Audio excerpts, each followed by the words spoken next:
Hello, Jordan.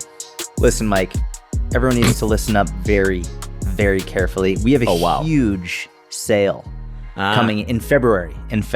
Not January, February. Okay. We do this at most twice a year. Yep. Huge sale for the Online Fitness Business Mentorship. This isn't like your standard gurus and mastermind nonsense. We're not going to... I see people out there giving people scripts on what to say during your sales calls and shit. That's like giving you your clients meal plans. It's bullshit. We teach you how to be the most you.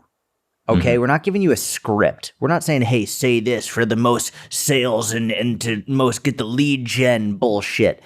We tell you how to be the most you that you can be, the best coach, the best person, the best morals, ethics that you can possibly come up with, but also just be comfortable and confident with yourself, because that's really what not only attracts people to you, but also it removes the fucking imposter syndrome when you can just be comfortable being yourself, when you can just be you. You don't need a script.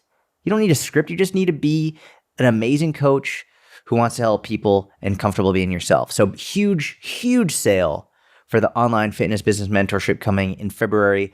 If you are not on the email list already, get on the email list. Link is in the show notes. We'll be letting you know when that is. We basically only email twice a year when there's a launch, right? When there's a big sale. So we're not going to be spamming you with emails. It's just whenever you've got a sale, which is twice a year max.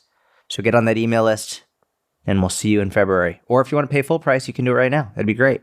But either way, big sale in February. I don't think we've launched in 7. I mean, by the time we launch, it will have been 8 months since our last launch. So it's, twice a year max, sometimes once. So this is it's a good opportunity. It's a life-changing opportunity. I mean, I completely agree. I'll save my hard selling for upcoming podcasts because that was so well done by you. I got a great segue. Clips Nation. No, this isn't clippable. Actually, please don't clip this because I'd rather this didn't get back to him. Bless his heart. I love the guy. Basically, for the first time in many, many years, I just bought a 5-pound jug of Optimum Nutrition Gold Standard Whey double rich chocolate. Yeah. Did you go to GNC and pick it up? No, I got it on Amazon. I ordered it at 6 a.m. yesterday, and it delivered by like 11 a.m. for free. Like no delivery charge, which is insane. But basically, I don't take many supplements, but for protein powder, I use Legion. I think it's delicious. I trust Mike. I think it's like great stuff. Talking about the mentorship sale coming up and thinking about like macroeconomic conditions, thinking about savings and like capitalizing on certain opportunities like a sale. $62 for a 5-pound jug of Gold Standard Whey compared to $60 for a 2-pound of Legion. Like, yeah, I have 5 bags in there, 5 2-pounders like stacked up. So I'm probably going to go half and half for a while and like play with that taste. But I've talked about this ad nauseum and we're not going to go too deep on it right now, but having net worth creates future freedom, not just financial freedom, future life freedom, to be able to do things with that money, to be able to take a shot at certain careers. It allows you to do so many things. And one of the ways to generate net worth, you can either make more money or you can spend less money. And if you can find a comparable product, for the last 7 years, when I recommend a protein powder to any of my clients, I say, here are the 2 companies that I trust the most. Here are the ones that I have used myself. Here are the ones that great macronutrients. I trust they're not putting sawdust in here. I trust that they're not amino spiking. I trust like these are the and it's Optimum Nutrition and Legion. And yeah, like, a 2-pound bag went from 34 to 39 to 49 to 59. And meanwhile, Gold Standard Double Rich Chocolate's basically just a PSA for anyone who's trying to hit their macros, trying to get their protein in, trying to make lean gains, trying to just be about that life and, maximize this lean mass, have a healthy body fat percentage, get your protein. ON. Not sponsored at all. There's no affiliate link. There's no OTR 99 to get you 99% off. It's just You just got to go there and get it. There's no Amazon affiliate link even. You just got to type it in. Good luck. Optimum, dude, that was one of my, not the first was Designer Way, but Optimum Nutrition was like one of the first ones that I like bought consistently for years. Super good. Very, very good. Yeah. The aftertaste wasn't as good as Legion. Like Legion's got like a solid taste throughout. Optimum, I haven't had it in years and years, but I remember like the aftertaste wasn't the greatest, but great product overall. It's way better than it was. Oh, double nice. rich chocolate. Yeah. Did you get any other flavors or just the rich chocolate? No. You're investing 5-pounder. I'm not trying to like, Dude, go get a random how do you make cookies your and protein cream. shake? This is going to be a sick clip. Clips Nation. All right. What's your favorite protein shake? I have two kinds of protein shakes. I have my morning breakfast, get some protein in me before my workout, which I want to be low volume, lower calorie. And the way that I make that is I put 5 ounces of cold water into a blender bottle with, between 25 and 32 grams of protein and shake it up and drink it. And then I'll usually have like one piece of toast with a little bit of almond butter. More fats if it's further away from the workout, less fats if it's closer to the workout for speed of digestion and like how much food I want in my stomach during the workout.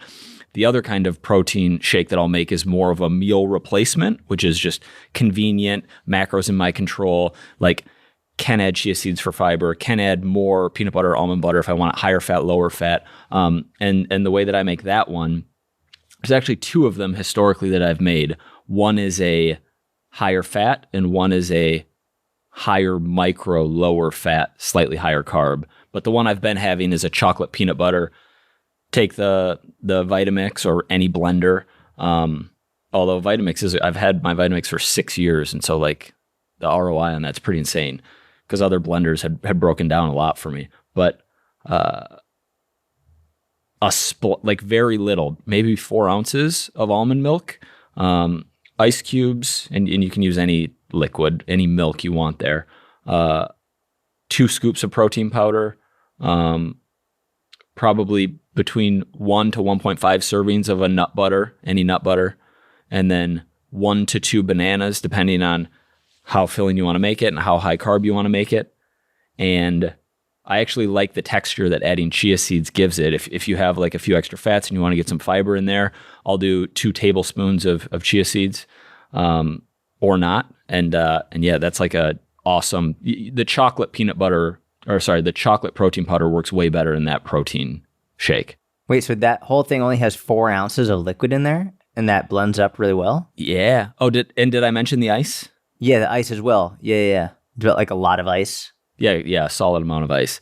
I eyeball the liquid. I don't measure the liquid because if I'm making like a 2 scooper, it's a little more liquid. Maybe it's closer to 6 ounces, more like 3 to 4 ounces. If it's a 1 scoop of protein powder, the more volume there is, the more liquid you need. But play with it. Does it ever get like clumped on the the things inside the blender? Never. The fuck are those called? Blades. Dude, I think it was 2017 when I bought my Vitamix. And I want to say 300, like for a blender, it's like, oh, this is an expensive blender. It's probably, I don't know how much they cost now. I think that's about what I paid. And it was like top of the line.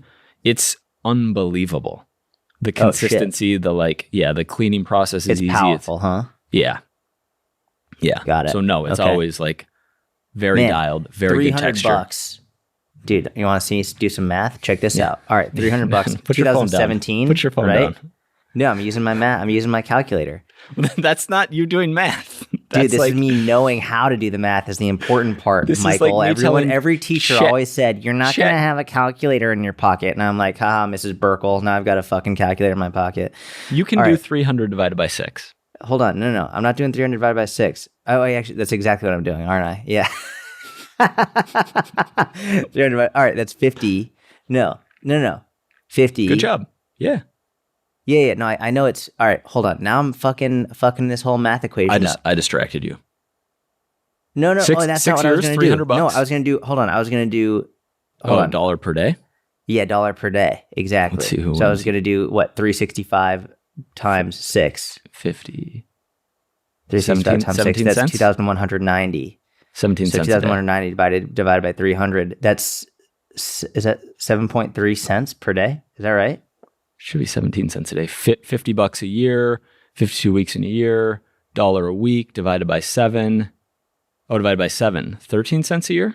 Something like that. Or a day. A day, not 13 cents a year. That would be a real deal. Yeah, that would have been a real, wow. 13 cents a day for that blender. That's good. And it's only it's only improving that the longer you use it, you know? Yeah, I'm a big fan. Again, no affiliate links here, just my genuine thoughts. The other protein shake that I make is that I haven't in a while. No nut butter.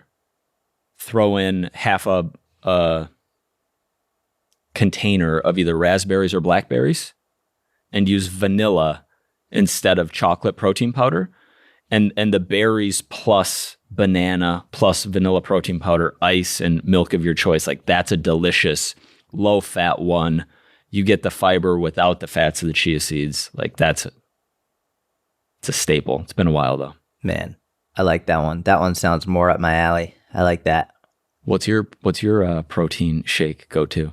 Dude, mine's super simple. I take a bunch of almond milk, a bunch of ice. Like, ice really makes the texture. I like thick protein shakes. If I'm going to take my blender out, because I have a Vitamix as well, I think, I like a thick shake. And I know you're thinking about trying to make a sexual joke here. I'm not. I'm just wondering how hard you're going to go on this thick thing. Dude, I just like it a thick shake. Like, I like a blended up. I don't like watery shakes, you know? So the ratio, if you use a lot of milk base, then use a lot of ice. Ice relative to the amount of liquid you're using is pretty high. Yeah. Huge. And and I like taking frozen strawberries as well. And then a non-frozen banana. I'm not a big fan of having the frozen banana, even with a really good blender, can fuck things up sometimes.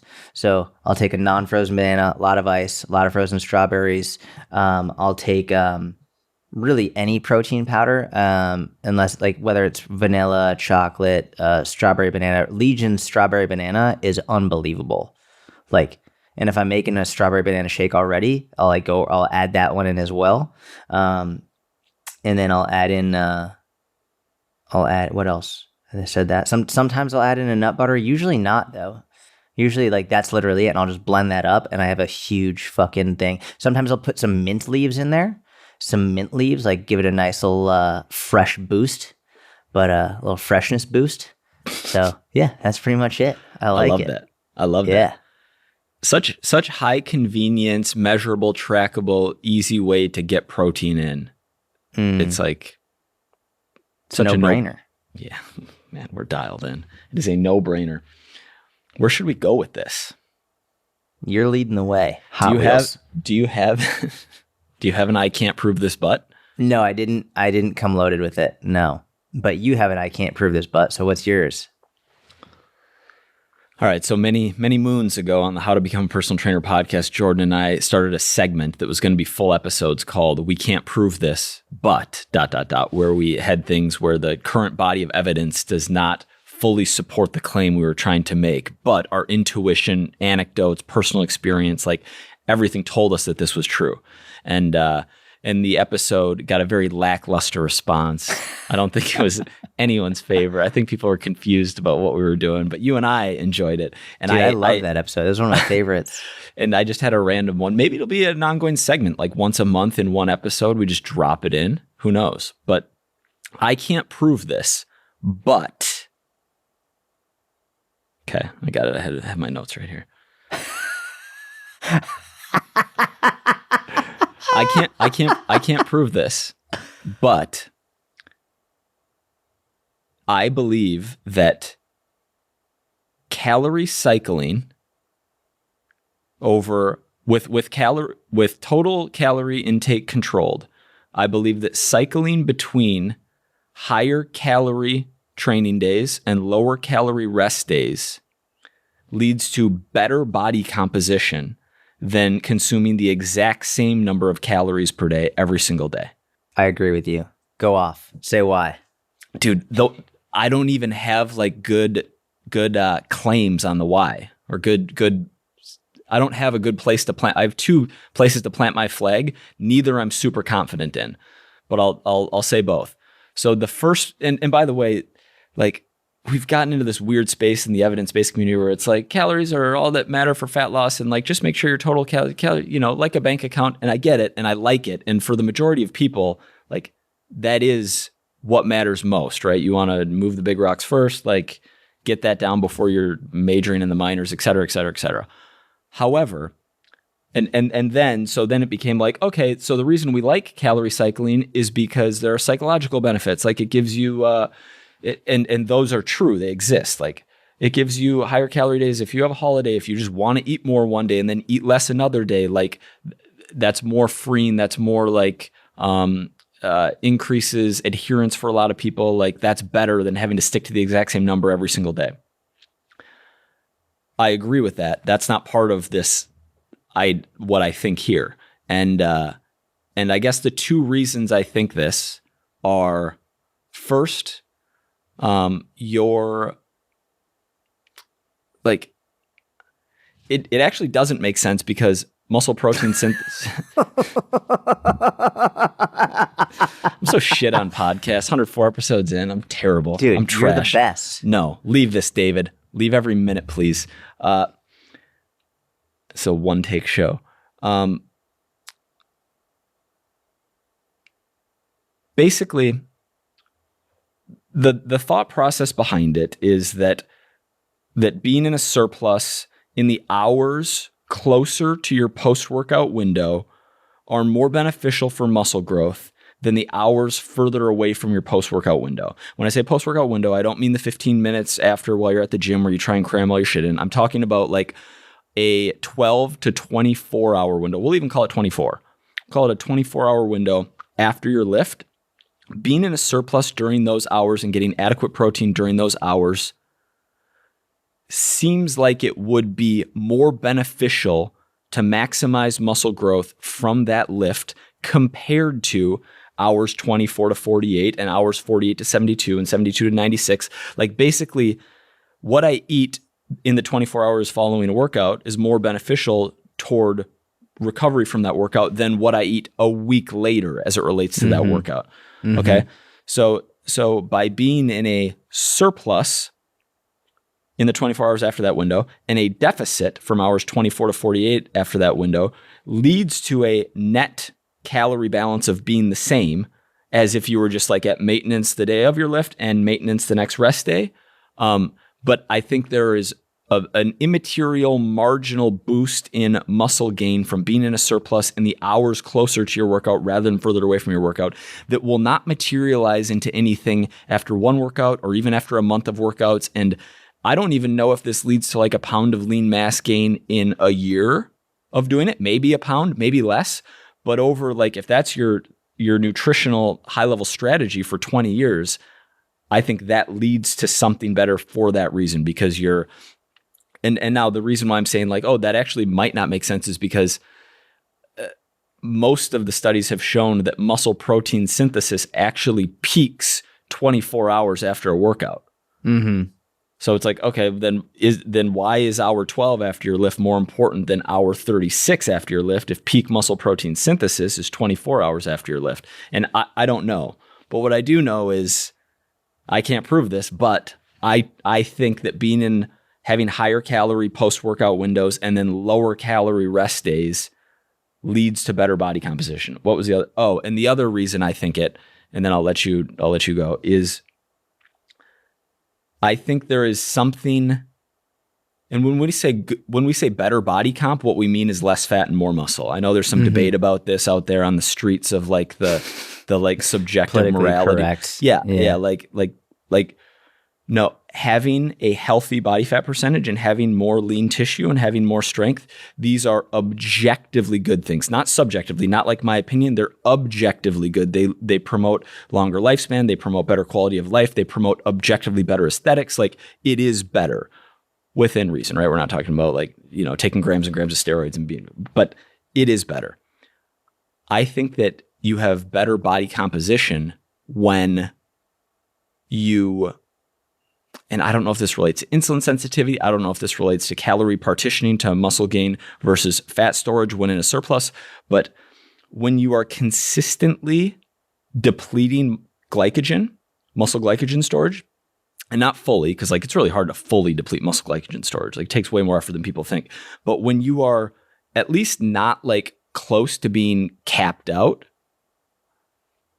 you leave yourself room to fill up those glycogen storage that leads to less fat gain or something along those lines. I hypothesize with calories equal, meaning if you're eating the same number of calories every single day, then your muscle glycogen storage is staying in like a more narrow window. It's still going to go up and down a little bit. It's going to go down a little bit after a training session, up a little bit after you're consuming more carbs, like depending on your activity, but it's going to be more like this. Whereas if you're consuming in a surplus post-workout and then in a deficit on a rest day, which is classic work, like, by the way, I didn't invent any of this, but work and lean gains, like there's been a lot around this, but then your glycogen storage looks like this over time. So like you're filling up glycogen post-workout, you're depleting it more, and your muscle glycogen storage is here. And so you're in this range, but rather than this range, I think, I can't prove this, but I think that the fact that you are lower in glycogen storage when you have higher carb, higher calorie days leads to less fat storage on the higher calorie days, leads to better calorie partitioning. It leads to better body composition over time. Love that. Dude, I think the main thing there are a couple of main things to hammer home here. Number one is for the vast majority of like, especially general population, this is irrelevant. Like it's not for just people who are like, already struggling to be consistent with any type of workouts or nutrition at all. This is like for people who are really serious about like trying to build more muscle and optimize everything. Also, and this is the other thing that I think is often overlooked, or I think most people or many people often just immediately assume everything we're talking about is fat loss, and this is specific to muscle gain, right? Calorie cycling for muscle gain, while minimizing fat gain and maybe even losing fat at the same time. In which case, this is not saying this is more optimal for fat loss. This is more optimal for building lean muscle while either losing fat or maybe minimizing fat gain in that process. I think that's the important thing to really take home here. Because if the goal is purely fat loss without trying to build muscle, then net weekly calories is definitely the most important factor. But if the goal is also to build muscle, I can't prove this, but I agree. I very much agree with that. Especially like when you're getting to people who are like more advanced lifters, who are natural lifters, they're not taking steroids. They're more advanced. They're near maxing out their genetic muscular potential. I think like having a lot more calories in the 12 to 24 hours post-workout, post-strength training is probably going to be much more beneficial. And it's also not only just the post-workout, but also the pre-workout calories, depending on when they're working out. You have some people who are working out in a reduced calorie state. There's no question my workouts are infinitely better when I'm carb loaded up. Like when I'm loaded up and I've had a bunch of energy beforehand, and if that makes the difference between getting more progressive overload on a consistent basis, that makes the difference between like attacking your workouts with more intensity and going harder and, getting all your volume in, getting more intensity in. I don't think there's a question that you're going to lead to better results from that. Like how much quantifiably, we don't know, whether it's, a pound a year of lean muscle or 3 pounds or a quarter of a pound, who knows? But, I think it would be better. Then sort of go back on it. If I have someone who's like, I just don't like to stick with this style of nutrition, then I'm not going to have them do it, because I don't care if it's marginally better at all, because like consistency is obviously the most important. But it is an interesting discussion, and I agree, even though I can't prove it. I'm going to take this even further, and I'm going to say I think that over a 3-year window, if the same person had 2,000 calories every single day for 3 years, compared to if that person had, and let's say they train every other day, they strength train every other day for 3 years. If they have 2,500 calories on training days and 1,500 calories on rest days for 3 years, I think that person has less body fat at the end of 3 years. So I actually do think that it has more to do with muscle gain. But I also think that from a fat storage perspective, there would be over a long enough time frame, they're going to end up storing less body fat as well, which is why I'm throwing this in the I can't prove this but section, because I know all of the good evidence supports what you said, which is total calorie intake but over a long enough time frame. And yeah, we'll see. I hope in my lifetime, this is proven. Dude, you should do. I'm not running. No, thank you.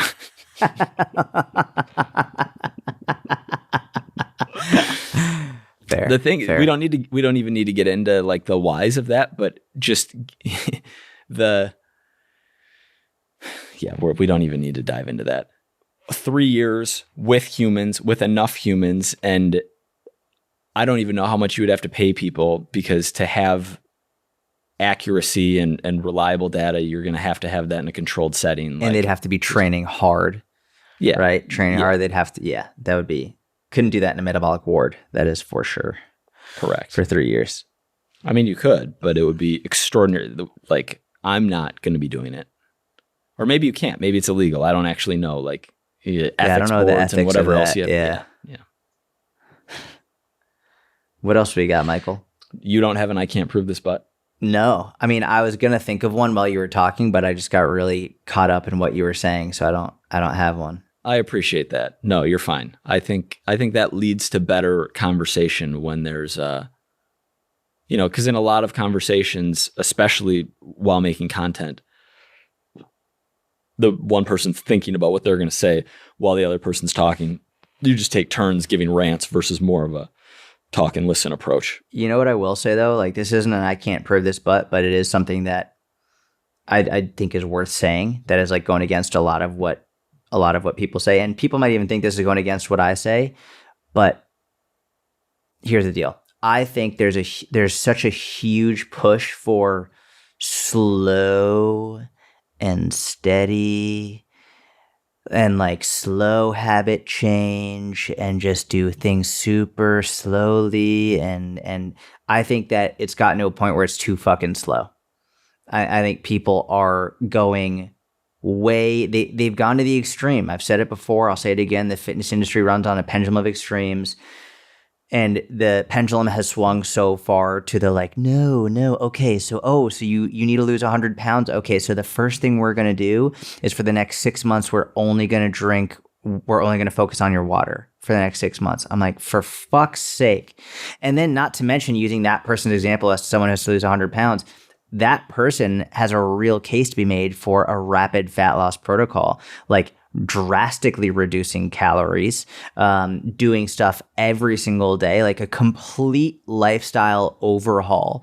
And you know what's funny? I can't prove there's a lot of research supporting this for sure, but like using my brother as like an N=1 example, I mean, that he's struggled with his weight his entire life. I watched from the time I was a little kid. He struggled with his weight for many, many, many, many reasons.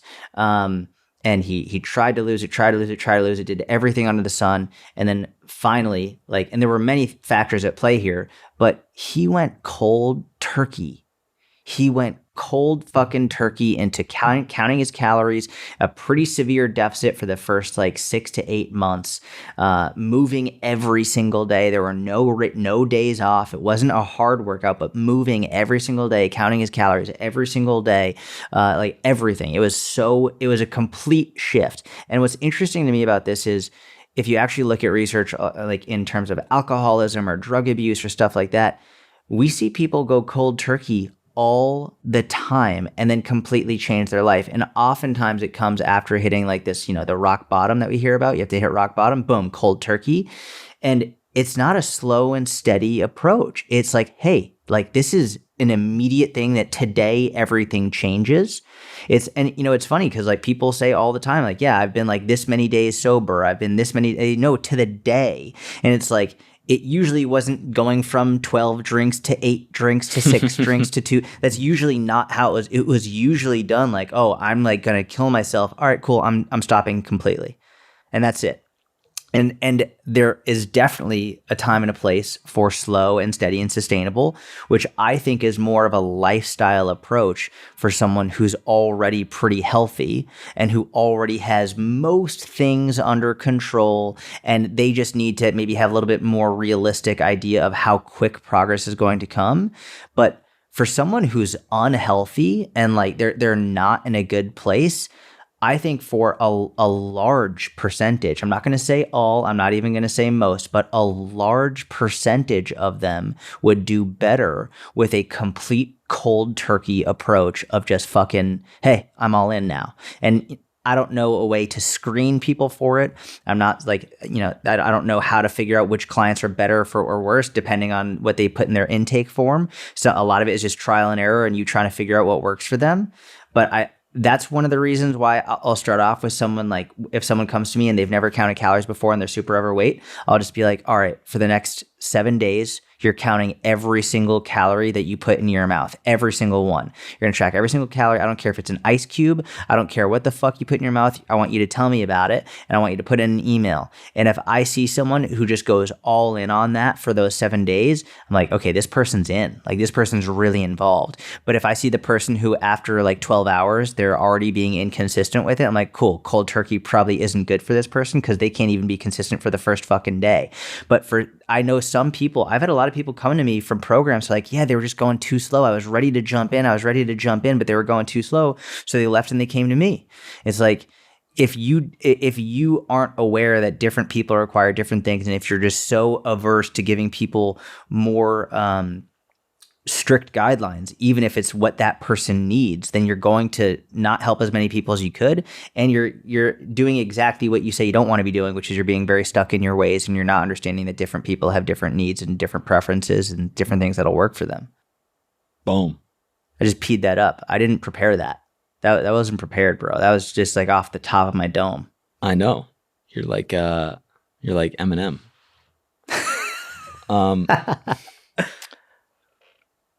I think it's an important point that this is most relevant for people who have a lot of body fat to lose. Yes. Yeah. And it actually could be applied in other places, but with the most success and the most urgency in people who are trying to lose fat and are very overweight and have a lot of body fat to lose. An area where I don't want what you're saying to get for anyone to be confused about it. An area where it doesn't make sense is like an intermediate natural lifter trying to build muscle. It's correct. Like, okay, like, no, you can't gain 20 pounds of muscle in the next 3 months. Right. All right. No matter what I design or what article you read or where you like saw this, like there are places where slow and steady is right. But I completely agree with the pendulum going too far on like slow and steady in a lot of situations. Yeah. I just think there's just, people are getting so soft, like some people just need to fucking just do it, and I think some people get stifled by let's just go slow. Let's just go slow. Some people do great with that and it's great for some people, but to think that that's the only way and like, no, like I can tell you, I promise there are some people who do way better. I'm just going to go cold turkey and figure it out along the way. Yep. In a lot of areas of life. And you listed some good ones. Same thing with business. Yeah.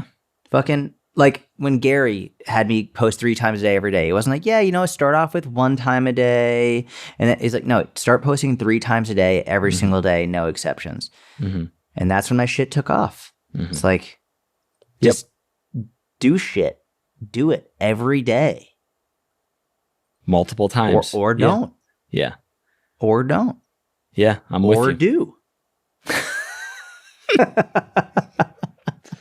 All right. I like this next segment we're going to do. Okay.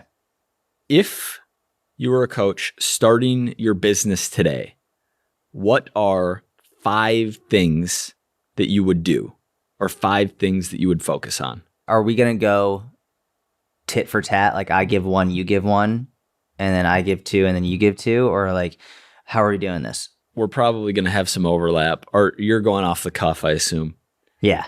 I didn't prep this. Cool. Yeah, we can do however you like. Don't give a P that option. You're the J. You tell me what we're going to do, and then we'll do it. All right, I'm going to rattle off my 5. Okay, you rattle off your 5. Cool. Okay. All right. And I'm going to give more depth in some areas and less in other. And these aren't necessarily the top 5. 1, start a website and publish 1 article per week. 2, focus on 1 short form content platform. And right now, if like you're listening and this is you and this applies to you and you're like, which one should I focus on? Instagram. And honestly, probably Instagram repurposed to Facebook, like make the similar post to Facebook. And the reason for this is, 1, like there's a lot of glamour metrics on TikTok right now relative to Instagram. But 2, when you're first getting started, so much of your new business and word of mouth and like engagement on your posts is going to come from people who are friends, family, coworkers, like people you know in your life. And those people aren't going to be engaging with you on TikTok. Those people will be engaging with you, you know, in the 15 to 60 demo on Instagram and in the 50 to 90-year-old demo on Facebook. So being on those 2 places, making content consistently. 3, this one's a little unconventional, but it's something that I would do related to number 2 is I would text every single person who I know, not a canned message, not like a email BCC to everyone. I would one-on-one reach out and I would say, hey, here's what I'm doing. Like, hey, how's it going? I hope you're super well. I'm starting this fitness thing. I would really, really appreciate it. I would basically ask every single person to follow me wherever it makes sense. If it's my 24-year-old sister, I'd be like, gee, follow me on Instagram, I'm starting this fitness thing. Like, I would start to build an audience of the people I know, partly because perception equals reality. Like there's a reason why when Jordan launched one of your very first things, you put like 5 of your buddies in the Facebook group because you were like, if this is a flop and only 3 people sign up, I don't want there to be 3 people. At least there's 8 and like there'll be some engagement. Like from the beginning, so much of your engagement is going to be from people you know anyway. So I would make the people I know, I would ask them to follow me on those platforms and generate some like momentum and support and like perceived engagement that way when nobody knows who I am. Did I put this on here?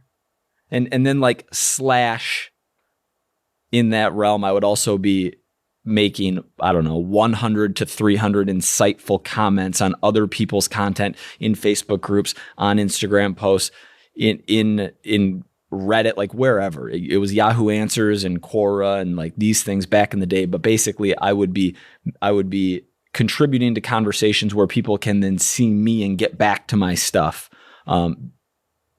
Along with consistently making my own content. 4, spend a lot of time in the gym. I'd spend a lot of time in the gym. I would coach clients in person in the gym.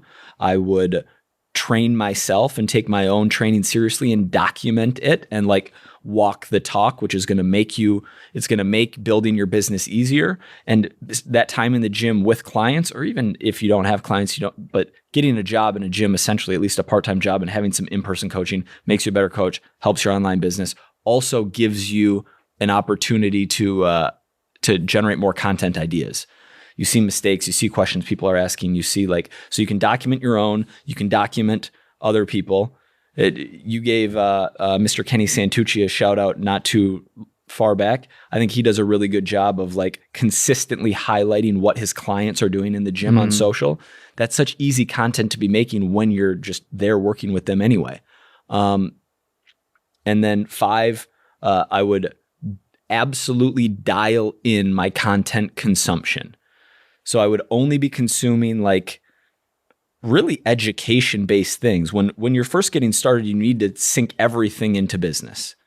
First year, maybe 2 years, 3 years, whatever it is, you can't live this balanced life. You need to be all in on starting your business. And so none of my content consumption is going to be like on morality or ethics or like how to like random interests or like, I don't know, like car repair. Like it would all be around education around fitness, which doesn't mean I'm scrolling like Instagram and YouTube shorts for education around fitness. It means I'm reading education around fitness, and just reducing total amount of consumption, because when you're first getting started, and really if you're in a growth stage or anytime, you need to be hyper on the creation side relative to consumption. So like the time you spent creating needs to be way bigger than the time you spend consuming. Don't get addicted to the dopamine of consumption, and make the consumption you're doing intentional and beneficial for your business. Love that. Dude, that was sick. I think I agree with all that. I'll give my thoughts on 5 things as well. When I'm thinking about, so we have to clarify, this is for someone who's just starting out. This is just starting out with their business. This is not someone who's already making $10,000 a month. This is like someone who's just starting out with their business. The first thing that I'm going to say is we have to figure out like priorities in terms of goals.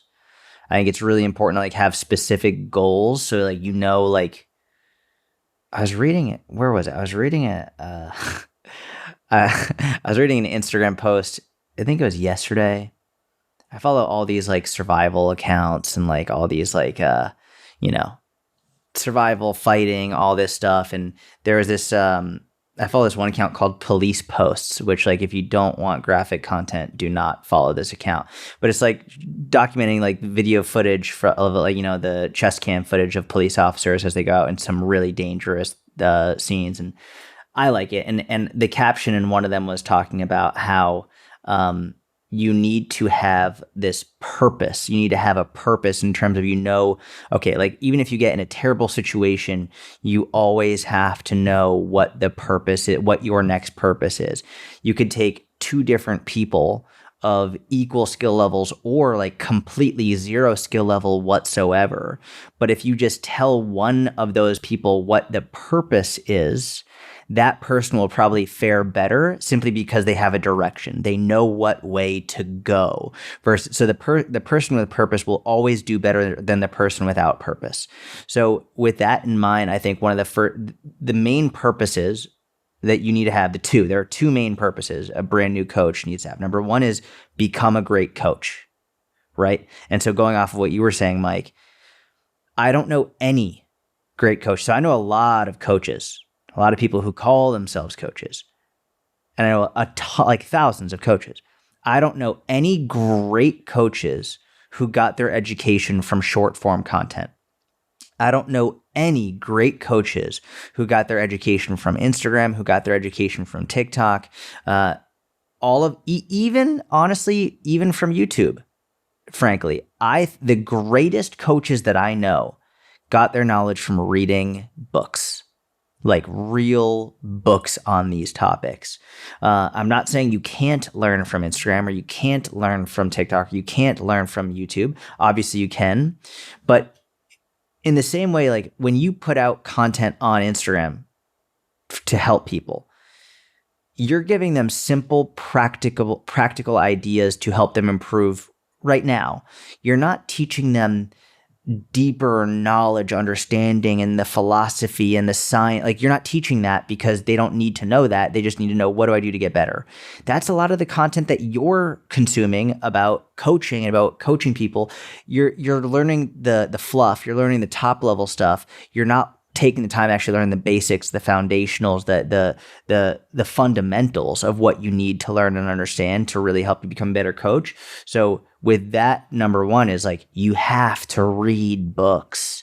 You just have to read books on strength training, on nutrition, on coaching, all of that. You should not be spending much time consuming on Instagram, TikTok, Facebook, YouTube, all that. YouTube, I would say, is a great one, and podcast is also a very good one. But even then, oftentimes when people are watching YouTube or podcasts, they're really not paying attention fully.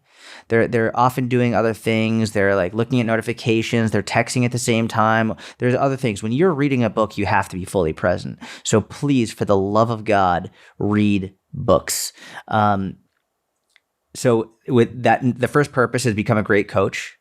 The second purpose is to get more eyeballs on you and what you're saying, right? In other words, get more attention, right? So number 1, become a better coach, start reading books, start coaching people, doing all of that. The second one is get more eyeballs on you, which means post helpful content. These are the two main purposes. This does not include optimizing your systems. This does not include hiring other coaches. This does not include learning amazing sales copy. This does not include any of this other shit. The two purposes are become a great coach and get eyeballs on you. That is it. So what that means is you got to learn and you've got to post.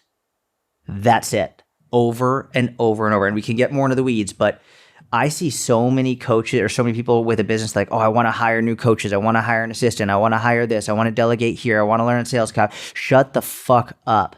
You are so, that's like someone who is 400 pounds and has never worked out and has never eaten a vegetable aside from fucking corn ever. Like, you're this person being like, okay, I'm fucking ready to start taking anabolic steroids. I'm going to do a test DECA and D-ball triple stack. I'm going to fucking enter in the Olympic trials for weightlifting. It's like, what the fuck? Like, that's how ridiculous you sound when you're a new coach doing that type of shit. Post and become a better coach. That's your two main goals. To jump in, that's like a big form of procrastination. Yeah. Right? Rather than taking the action that's in front of you, it feels productive. I'm going to optimize my systems. Systems for what? There's no clients yet. You can optimize your systems once you have clients and once you understand what the coaching process is like. Or hiring more coaches. Like, we're not in delegation stage. We're in building stage. Yeah. How many coaches do you have working for you, Mike? None. I'm a one-man show.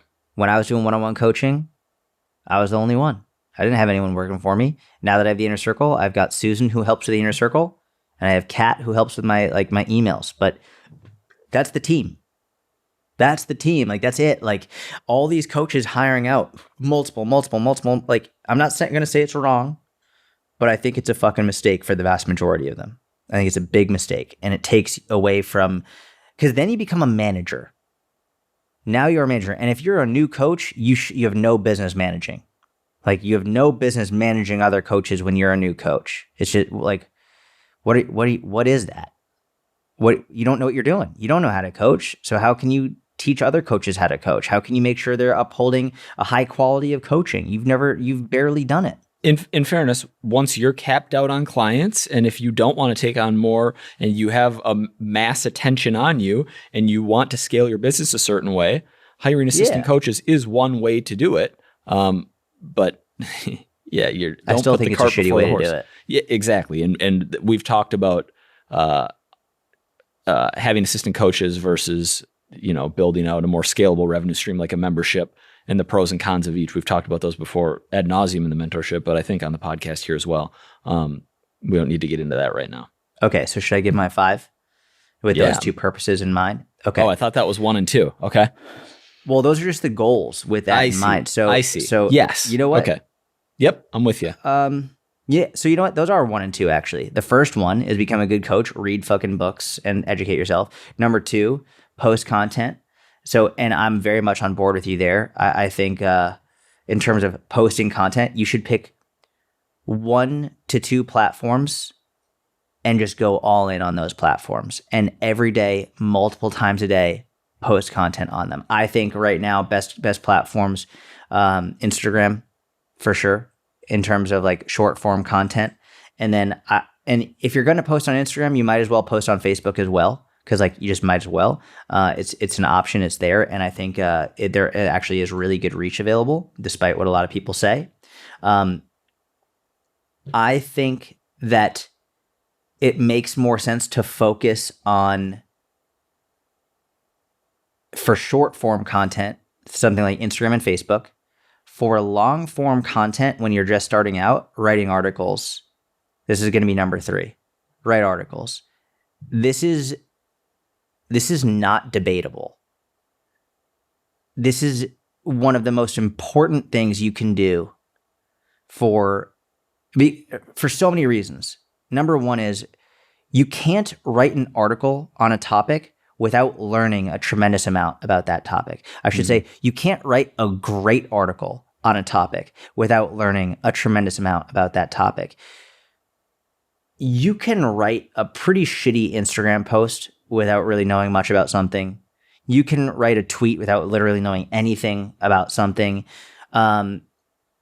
Writing an article when you're going through you can even bullshit on a podcast. You can bullshit on a YouTube video. You can just say shit and it doesn't make sense. When you write an article, it can't not make sense. It just can't. Like it doesn't work. You can't use your charisma to just get people to keep on reading and following. With a YouTube video or a podcast, you can use other things to keep people watching, graphics and animations and your charisma and funny. Like you can't do that in an article. You need to make it so you're knowledgeable. Other people are just, they're not going to read. It is so hard to keep people's attention in an article. And the best way to do it is through really learning and understanding it.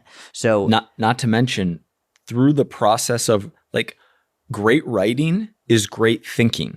Yes. But great content creation on YouTube or on podcast is not. Like you're correct. To write a great article, you have to fully flesh out that idea. Which I think you were saying. Yeah. You just said it much better. I think you said it better. Continue. All right, Dale. All right, Dave. Not to mention the business benefits that come from it in terms of you're actually going to be helping people. You're giving them so much helpful advice, and that's going to help the people that you want to help. And also it's going to help your business, the search engine optimization benefits. But so I would say number one is read and learn, become a good coach. Number two is post short form content. I think Instagram and Facebook are probably the two best places right now. Number three is write articles, right? And so you can see the first three are just all attacking those two purposes that I said. It's like it's all attacking those two purposes of become a good coach and get more attention on you. Honestly, I'm going to leave it there. I'm not going to add a 4 and 5.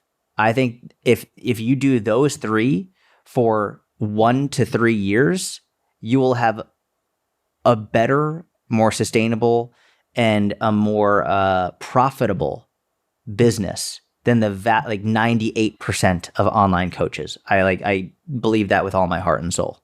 Let's go, baby. I love those. Yeah, that's it. And if you don't want to write articles, don't complain about your business not doing well. It's like your clients being like, oh, well, I don't want to eat protein. Can I just have carbs instead? When you say, well, can I just post on this instead? Can I post more short form instead? That's well, I don't want to have protein, so I can have more carbs instead. No, like what the fuck? It's completely different. Like, yeah, carbs are great and you shouldn't be scared of them, but like carbs do different things to your body than protein does. Not wanting to write articles is like wanting to have carbs instead of protein. It's like, no, you've got to fucking eat your protein. You've got to fucking write your articles. Are there successful people who don't write articles? Yes, absolutely, 100%. But if you're not one of them, write articles. like there are not many people who are very successful who haven't at least spent time writing long form articles. Maybe they don't anymore, but most people in our industry have done it for a considerable period of time if they're very successful. And if someone is successful in the last year, but not prior, like it's literally been successful like a year, I would be wary of of following their business model because it's only been a year or 2 years. Like I would look at people who've been doing this for a longer time. It's very easy, it's sort of like going to the jacked person in the gym, the super shredded person, and they don't know anything. And like, yeah, I cut out this and I only do this. It's like, oh, wow, taking that person's advice rather than the person who's been doing it sustainably for 10 years. Mm-hmm.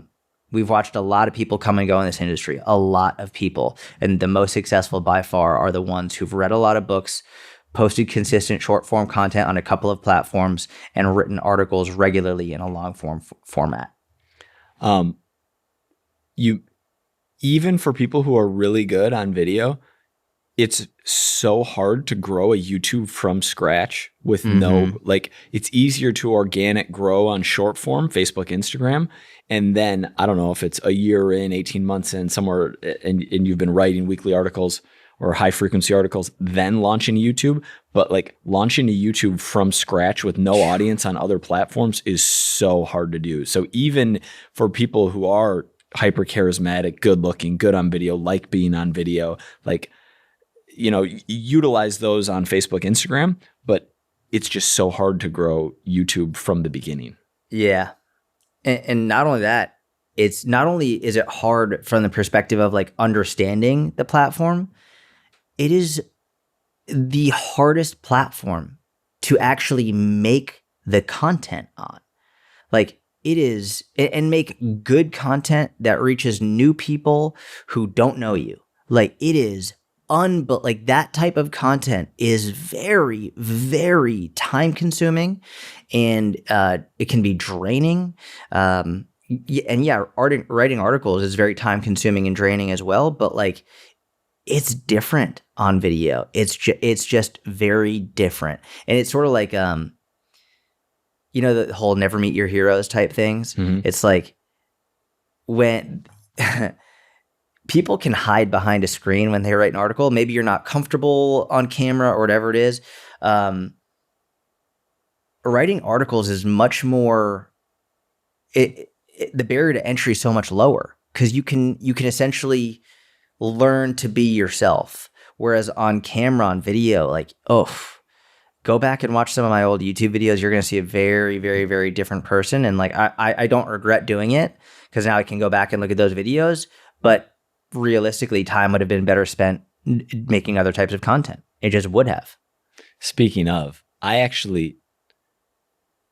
when you say it's harder to make, and I understand jump cuts, the editing process, I actually think, because I told you recently that I emailed the client, had heard from her a little bit. I was like, hey, everything good? Like, it had been like a week or something. And she was like, it's so funny you just emailed me because I was just watching this video of yours, like as you emailed me. And I clicked on it. I was like, what is this video she's watching? And yeah, it was from 2016. It was a vlog. It was me. I think I was recording it all with my phone, but it was super low production, super like, it was a travel vlog. But I was like, oh, this is kind of decent. It almost put in my head like, and again, you have the benefit of already having an audience, but something is better than nothing on YouTube. Mm-hmm. Meaning, if you're not going to have a videographer, like people will watch lower quality, more like intimate, more personal, less, no graphics, no like crazy stuff, no good music, etc. People will still watch it. So that's something to think about down the road. You were going hard on Snap at that time, right? Snapchat, and not as much on Instagram, but you had a lot of viewers on Snapchat, and I'm assuming a lot of people from Snap came over to YouTube, right? Yes, it wasn't. I wasn't like growing on YouTube with the strategy. It was more of a depth than an organic reach play. Yeah. You know what else you had? I'll never forget this. I remember when you and I had like emailed each other like early on. I saw that in your sign off you had like follow me on Snapchat, or I think it was follow me on Snapchat and Facebook or something. Okay. In your sign off. Mm-hmm. Everyone should put that in your email sign off. Hey, follow me here. It actually works very well early on when like you're really like trying to get more eyeballs on you, like and you interact with people via email. Like it actually makes a big difference. And especially if you're spamming on all platforms, like, hey, here's my email address. I answer all my emails. I answer any questions. Then it's just like free, slight right hook material on the follow up of helping people for free. Sweet. Good pod. This was great. Clips Nation. If you're not on the email list, get on the email list. We're not going to spam you. If you're not following us on social media, what are you doing? We're posting clips on a pretty intermittently regular basis. That's right. That's right. That's an accurate way to say it. Intermittently regular basis. Yeah. That's highly accurate. But it's about to be regular basis. I'm even okay with intermittently regular. At Personal Trainer Podcast. Because I know you text me when you text me. I know you're going to be upset if I'm not posting regularly when you text me. So I was giving myself the out, meaning if I don't text you and remind you, like, but yeah, if I'm like, hey, post because you told me to text you to remind you to post, and then you're like, I don't want to post. I want to watch the UFC. Like, come on, George. Intermittently regular is good. We're at Personal Trainer Podcast, Instagram, Facebook, YouTube, TikTok, wherever you consume and we've content. Got short clips on YouTube videos, which I didn't even realize we had really been publishing those. Dude, those are money. They're amazing. Yeah. Our YouTube channel, the like not the shorts, but like the actual like shorter clips, like they're 5-7 minute clips, whatever. These things are fucking fire. If you want to follow us there too. A great strategy too, like especially over the long term because they're SEOable. It's video, it's well titled, and just like an article that can reach someone today that you wrote 2 years ago because they typed in how to weigh your meat, cooked or raw. Like that can pop a YouTube video #1 and get you that long tail new audience. That's it. We got a huge sale coming in February for the Online Fitness Business Mentorship. Get on the email list if you're not already. If you want us to let you know when that sale is live. Sending love to everyone who's already in the mentorship. We love you and appreciate you. Yeah. And that's it. Have a wonderful week. See you soon. Bye.